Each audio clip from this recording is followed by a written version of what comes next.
Delhi liquor scam కేసుకు సంబంధించి enforcement directorate అధికారిక ప్రకటన విడుదల చేసింది.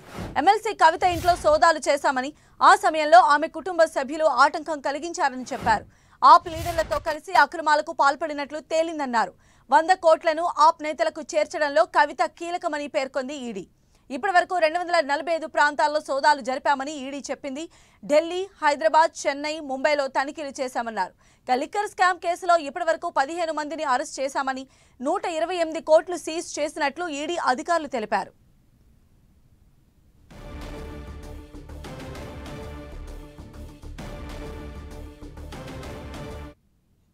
ఈ కేసుకు సంబంధించిన మరిన్ని డీటెయిల్స్ మా ప్రతినిధి గోపిని అడిగి తెలుసుకుందాం. Gopi, Delhi liquor scam money laundering కేసులో బీఆర్ఎస్ ఎమ్మెల్సీ కవిత అరెస్టుకు సంబంధించి ఒక అధికారిక ప్రకటనను ఎన్ఫోర్స్మెంట్ డైరెక్టరేట్ విడుదల చేయడం జరిగింది. ఈ కేసులో కవిత కుట్రదారుగా, లబ్ధిదారుగా ఉన్నారు. ఆమ్ ఆద్మీ పార్టీకి 100 కోట్ల రూపాయల ముడుపులు అందించారు అని చెప్పి ఎన్ఫోర్స్మెంట్ డైరెక్టరేట్ ఈ ప్రకటనలో పేర్కొనడం జరిగింది. మార్చి 15వ తేదీన హైదరాబాద్ లో కవిత నివాసంలో సోదాలు జరిపాం. ఆ సందర్భంగా ఆమెని అరెస్ట్ చేశాం. అలాగే సోదాలు జరుపుతున్న సమయంలో ఆమె కుటుంబ సభ్యులు, అలాగే సన్నిహితులు, బంధువులు అడ్డుకున్నారు అన్న విషయాలను కూడా ఈ ప్రకటనలో ఎన్ఫోర్స్మెంట్ డైరెక్టరేట్ పేర్కొనడం జరిగింది. ప్రస్తుతం జ్యుడిషియల్ కస్టడీలో ఉన్నారు. 7 రోజుల కస్టడియల్ ఇంట్రాగేషన్ జరుగుతుంది అని చెప్పి కూడా ఈ ప్రకటనలో ఎన్ఫోర్స్మెంట్ డైరెక్టరేట్ వెల్లడించడం జరిగింది. ఇటు కవితతో పాటుగా కొందరు ఉన్నతాధికారులు ఈ Delhi liquor scam money laundering కేసులో పాలసీ రూపకల్పనలోను, అలాగే అమలులోను ఇటు ఢిల్లీ సీఎం అరవింద్ కేజ్రీవాల్, మనీష్ సిసోడియా వీరితో కలిసి విధాన రూపకల్పనలో అక్రమాలు జరిగాయి అని చెప్పి కూడా ఇందులో పేర్కొనడం జరిగింది. అవినీతి కుట్రల ద్వారా ముఖ్యంగా 2021-22 లిక్కర్ పాలసీ అమలు ద్వారా హోల్సేల్ వ్యాపారుల నుంచి కిక్ బ్యాక్స్ తీసుకునే విధంగా, అలాగే లాభాలు పొందే విధంగా కూడా కవిత పాత్ర ఇందులో ఉంది అని చెప్పి ఈ ముఖ్యంగా ప్రకటనలో ఈడీ పేర్కొనడం జరిగింది.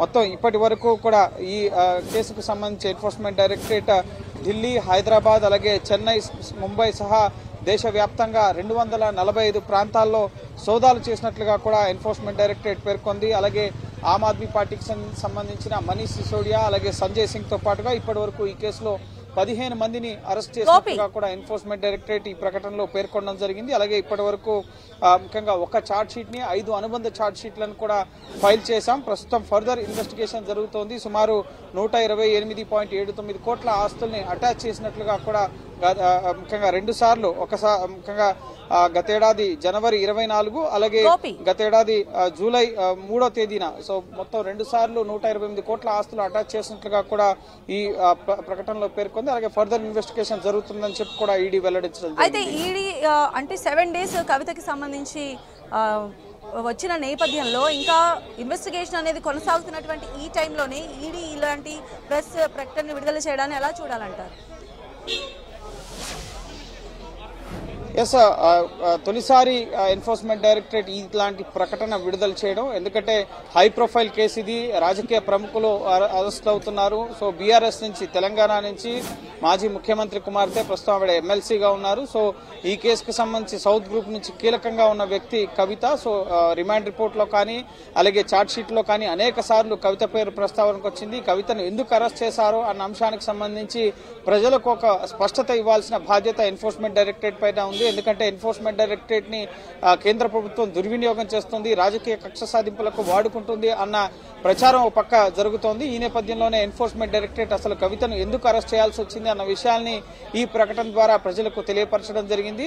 సో కవిత పాత్ర ఇందులో ఉంది. లిక్కర్ పాలసీ 2021-22కు సంబంధించి కేజ్రీవాల్, అలాగే సిసోడియా, ఇతర ఉన్నతాధికారులతో కలిసి అవినీతి కుట్రలకు పాల్పడ్డారు. కిక్ బ్యాక్స్ వచ్చే విధంగా, లాభాలు ఆర్జించే విధంగా, ప్రభుత్వ ఖజానాకు నష్టం వాటిల్లే విధంగా వ్యవహరించారు అన్న అంశాలని ఈ ప్రెస్ నోట్ ద్వారా ఎన్ఫోర్స్మెంట్ డైరెక్టరేట్ ముఖ్యంగా వెల్లడించడం జరిగింది. సో అసలు ఎందుకు కవితను అరెస్ట్ చేయాల్సి వచ్చింది అన్న విషయాలను కూడా ఈ ప్రకటన ద్వారా ఎన్ఫోర్స్మెంట్ డైరెక్టరేట్ వెల్లడించింది. ఇప్పటికే దేశవ్యాప్తంగా అనేక చోట్ల సోదాలు చేశారన్న విషయాన్ని కూడా, ఇందులో 245 ప్రాంతాల్లో సోదాలు జరిగాయన్న విషయాన్ని కూడా ఈ ప్రకటనలో పేర్కొనడం జరిగింది. సో అసలు కవిత ఎందుకు అరెస్ట్ అయ్యారు అన్న అంశాలకు సంబంధించి చట్టం చట్టవిరుద్ధంగా అరెస్ట్ అయ్యారు, ఈ అరెస్ట్ ని వ్యతిరేకిస్తున్నామని చెప్పి కవిత అలాగే కవిత కుటుంబ సభ్యులు బీఆర్ఎస్ నేతలు చెప్తున్న నేపథ్యంలో సో ఎందుకు కవితను అరెస్ట్ చేయాల్సి వచ్చింది అన్న అంశానికి సంబంధించి ఈ ప్రకటన ఆలస్యంగా వెలుగులోకి వచ్చింది. నిన్న 17వ తేదీ మీదే ఈ ప్రకటన అనేది ఉంది. సో ఖచ్చితంగా ఒక క్లారిటీ ఇచ్చేందుకే కవితను ఎందుకు అరెస్ట్ చేశారు, అలాగే ఇప్పటి వరకు దర్యాప్తు ఏ విధంగా సాగుతోంది,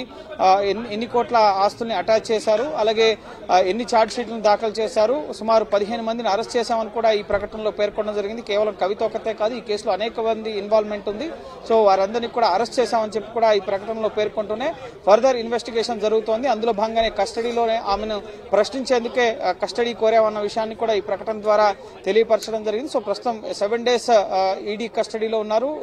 ఈ రోజు సెకండ్ డే.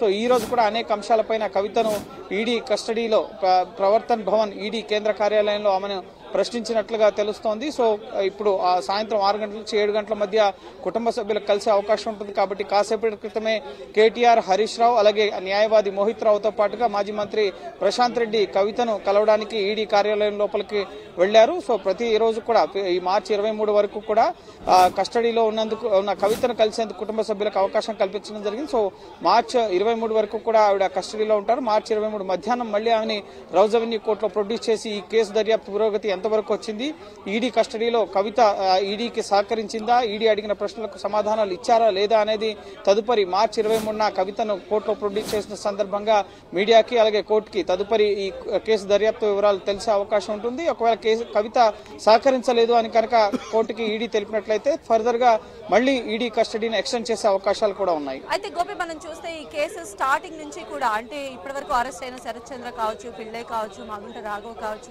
అంటే వీళ్ళందరినీ కేవలం పాత్రదారులుగానే భావిస్తోందా ఈడీ? అంటే మెయిన్ డీలింగ్ మొత్తం కేజ్రీవాల్, సిసోడియా, కవిత మధ్య జరిగాయని చెప్పి భావిస్తుంది అనుకోవచ్చా? ఆ రకమైనటువంటి కంప్లీట్ ఎవిడెన్స్ ఏమైనా సేకరించింది అనుకోవాలా? ఎలా చూడాలి ఇప్పటి వరకు జరిగినటువంటి ఈ కేసు ఇన్వెస్టిగేషన్?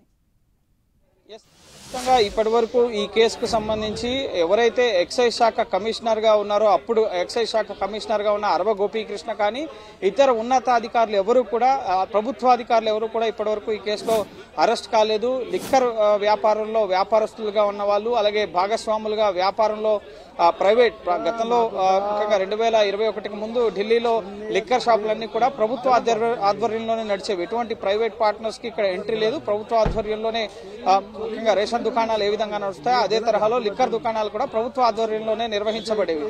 కానీ ముఖ్యంగా ప్రజలకి మెరుగైన సౌకర్యాలు కల్పించడం కోసం అలాగే ప్రజల ఖజానాకి ప్రభుత్వ ఖజానాకి ఆదాయం పెంచడం కోసం ఈ నూతన పాలసీని తీసుకొస్తున్నట్లుగా ప్రైవేట్ పార్ట్నర్స్ కి ఆహ్వానం పలకడం జరిగింది. ఆ సందర్భంగానే కవిత కానీ మాగుంట శ్రీనివాసరెడ్డి కానీ ఢిల్లీ సీఎం ని ఆశ్రయించారు. మేము కూడా ఇక్కడ ఢిల్లీ లిక్కర్ వ్యాపారంలో భాగస్వాములు అవుతామని చెప్పి వారు కేజ్రీవాల్ ని కలిసినప్పుడు 100 కోట్ల రూపాయల ఫండ్ ఇవ్వాలని చెప్పి ఆయన కోరారు. సో ఆ సందర్భంగానే ముఖ్యంగా కవిత ఇప్పటికే అప్రోచ్ అయ్యారు.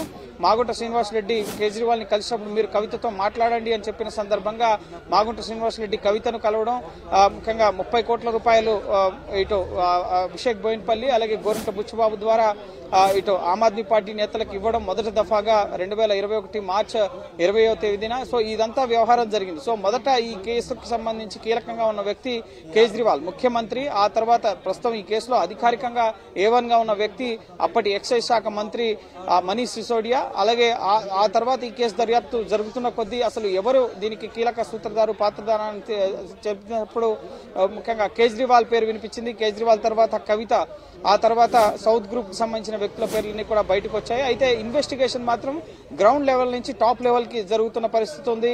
ఎవరైతే లిక్కర్ వ్యాపారంలో ప్రైవేట్ పార్ట్నర్స్ ఇక్కడ L1 లైసెన్స్ హోల్డింగ్ గా ఇటు హోల్సేల్ దుకాణాలు తీసుకున్నారు. సో వాళ్ళ వద్ద నుంచి ఇన్వెస్టిగేషన్ మొదలు పెట్టారు. సో ఆ తర్వాత ఎవరైతే ముడుపులు అందజేశారో ముఖ్యంగా విజయ్ నాయర్ ద్వారా లిక్కర్ వ్యాపారస్తులు విజయ్ నాయర్ ద్వారా ఆమ్ ఆద్మీ పార్టీకి 100 కోట్ల రూపాయల ముడుపులు చేర్చడం జరిగింది. సో మొదట ఇటు సమీర్ మహేంద్రు ఇండో స్పిరిట్స్ కంపెనీకి సంబంధించిన డైరెక్టర్ ని మేనేజింగ్ డైరెక్టర్ ని అరెస్ట్ చేశారు. ఆ తర్వాత విజయ్ నాయర్ ని అరెస్ట్ చేశారు. సో విజయ్ నాయర్ అరెస్ట్ తర్వాత సౌత్ గ్రూప్ లో కీలకంగా ఉన్న శరత్ చంద్ర రెడ్డి, అభిషేక్ బోయిన్పల్లి వీళ్ళని అరెస్ట్ చేశారు. మాగుంట రాఘవ, మాగుంట శ్రీనివాసరెడ్డి రెడ్డిని ప్రశ్నించారు. ఆ తర్వాత ఈ కేసులో మిగతా భాగస్వాములు ఎవరైతే ఉన్నారో మధ్యలో డబ్బుల ట్రాన్సాక్షన్ జరిపిన వారు మనీష్ సిసోడియాకి అలాగే ఆమ్ ఆద్మీ పార్టీ విజయ్ నాయర్కి డబ్బులు అందజేసిన వారు ఎవరైతే ఉన్నారో వాళ్ళందరినీ కూడా అరెస్ట్ చేశారు. అలాగే పక్క ఆధారాలతో సాక్ష్యాలతో ఇతర నిందితులు ఇచ్చిన స్టేట్మెంట్స్, వాంగ్మూలాలు, వారి వాట్సాప్ చాట్స్, అలాగే వివిధ హోటల్స్ లో జరిగిన సమావేశాలు వీటన్నిటికి సంబంధించిన సమాచారం దొరికిన తర్వాతనే సుమారు 19 నెలలుగా ఈ కేసు ఇన్వెస్టిగేషన్ సాగుతుంది. అందుకే ఇంత ఆలస్యమైంది. కవిత,